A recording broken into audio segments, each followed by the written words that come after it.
ಗಜಾನಂ ಗಜಭೂತನಂ ಪಕಿತಬಲಸಾರಭಕ್ಷಿತಂ ಉಮಾಸುತಂ ಶ್ಲೋಕವಿನಾಶಕಾರಣಂ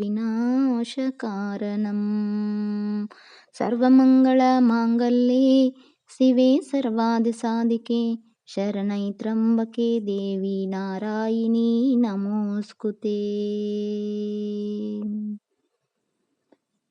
ಪ್ರಥಮವಾಗಿ ವಿಘ್ನೇಶ್ವರನನ್ನು ನೆನೆಸುತ್ತಾ, ನಂತರ ದೇವಿ ಶ್ರೀ ಪಾರ್ವತಿ ದೇವಿಯನ್ನು ನೆನೆಸುತ್ತಾ, ಈ ದೇವಿಯ ಪೂಜೆಯನ್ನು ಮಾಡಲಿಕ್ಕೆ ನಮ್ಮ ಮನೆ ಅಂಗಳದಲ್ಲಿ ವಿಧ ವಿಧವಾದ ಹೂಗಳನ್ನು ಅರಳಿವೆ.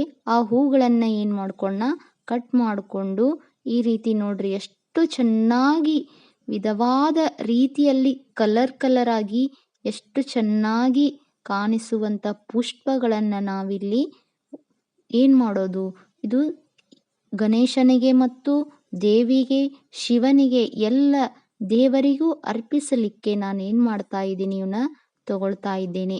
ನೋಡಲಿಕ್ಕೆ ಕಣ್ಣುಗಳು ಸಾಲದಾದಷ್ಟು ಅಷ್ಟು ಚೆನ್ನಾಗಿ ಅರಳಿರುವ ಪುಷ್ಪಗಳು ಇವು ನೋಡ್ರಿ. ನಮ್ಮ ಮನೆಯಲ್ಲಿರುವ ವಿಘ್ನೇಶನಿಗೆ ಫಸ್ಟ್ ಏನು ಮಾಡ್ತಾ ಇದ್ದೀನಿ, ಈ ಪುಷ್ಪಗಳನ್ನು ನಾನು ಅರ್ಪಿಸ್ತಾ ಇದ್ದೇನೆ.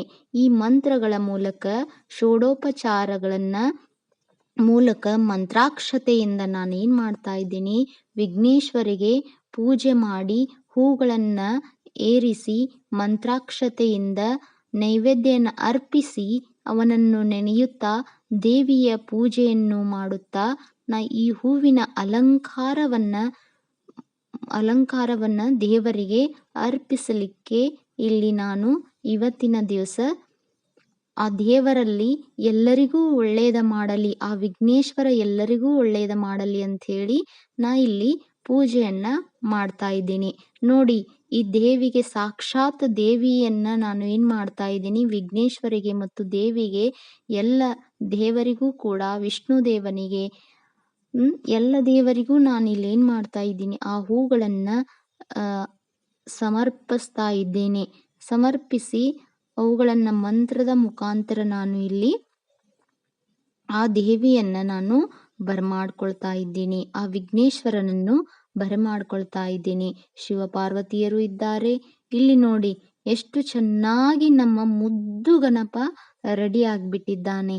ಹೌದಾ, ಅದ್ರ ಮೇಲೆ ಕುಂತ ನೋಡ್ರಿ, ಆ ಗೋಮಾತೆಯ ಮೇಲೆ ಆ ವಿಘ್ನೇಶ್ವರ ಆರಾಧಿಸ್ತಾ ಇದ್ದಾನೆ. ಈ ದೇವಿಯನ್ನು ನೋಡಲು ಕೂಡ ಕಣ್ಗಳೇ ಸಾಲ್ತಾ ಇಲ್ಲ, ಅಷ್ಟು ಚೆನ್ನಾಗಿ ದೇವಿಯು ಈ ಕೆಂಪು ಪುಷ್ಪಗಳು, ಶಂಖ ಪುಷ್ಪ, ದಾಸವಾಳಗಳಿಂದ ಅವಳು ಮುಖ ಪಳಪಳ ಅಂತ ಹೊಳಿತಾ ಇದೆ. ಹೌದಾ, ಶುಕ್ರವಾರ ಬಂದರೆ ಸಾಕು ಅವಳ ಮುಖದಲ್ಲಿ ಬರುವಂತಹ ಕಳೆಯನ್ನ ಎದ್ದು ಬಿಂಬಿಸುತ್ತಾ ಇದೆ. ಹೌದಾ, ಇದೇ ರೀತಿ ನಾನು ಏನು ಮಾಡ್ತಾ ಇದ್ದೀನಿ, ಮಂತ್ರಾಕ್ಷತೆಯಿಂದ ಆ ಆರತಿಯನ್ನ ಅಂದ್ರೆ ಬೆಳಗ್ತಾ ಇದ್ದೇನೆ. ಆರತಿಯನ್ನ ಇದೇ ರೀತಿಯಾಗಿ ಕರ್ಪೂರವನ್ನು ಈ ಮಂಗಳಾರತಿಯ ಮುಖಾಂತರ ನಾನು ಈ ದೇವರಿಗೆ ಅರ್ಪಿಸ್ತಾ ಇದ್ದೀನಿ. ಓಂ ಗಣೇಶಾಯ ನಮಃ.